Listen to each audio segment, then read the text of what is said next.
Howdy, this is Karen with Roundtable Yarns, and today I'm going to show you how to join a new ball of yarn when you've run out of yarn on your first ball. So this works best when you use yarn that is the same color. So you have your tail ending from the old color, and you do want to leave yourself enough room both to weave in the end and to knit 3 more stitches. So I like about that length. And then you want to take your new yarn.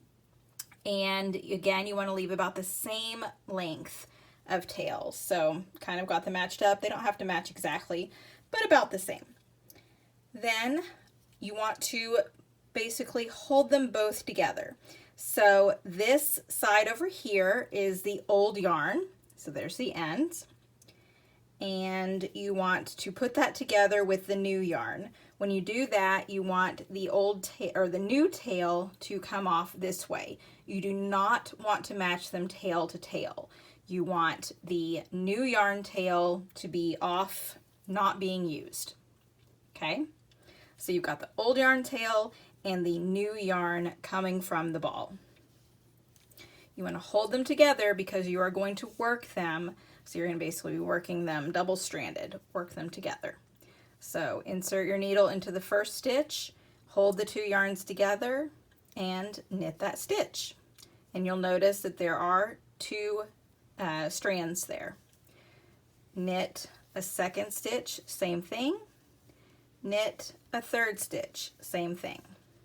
When you're done with that third stitch, separate the 2 strands, find the one that is your short tail, that was your old yarn, and drop it. Pick up the new yarn from the new ball, and then continue working across the row with that yarn.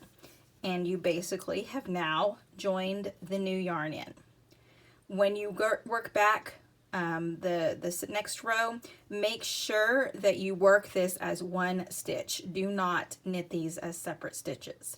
Let me finish this row and come back to that, and I'll show you what that looks like.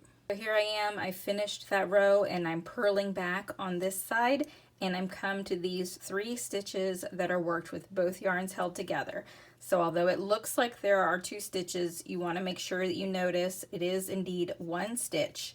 So when I purl this, I want to purl both of those strands.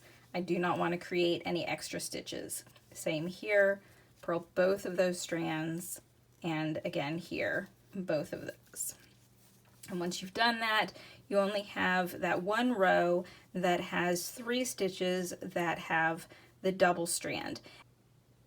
So I've worked a few more rows beyond where the 2 yarns were joined together.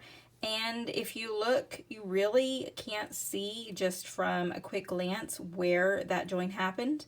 If you look a little more closely, you can see these stitches. So there's 1, 2, 3, and those are the stitches where the 2 strands were held together. They look just slightly bulkier, but in the whole scheme of things, they really blend in, and once you block it, it really is not noticeable.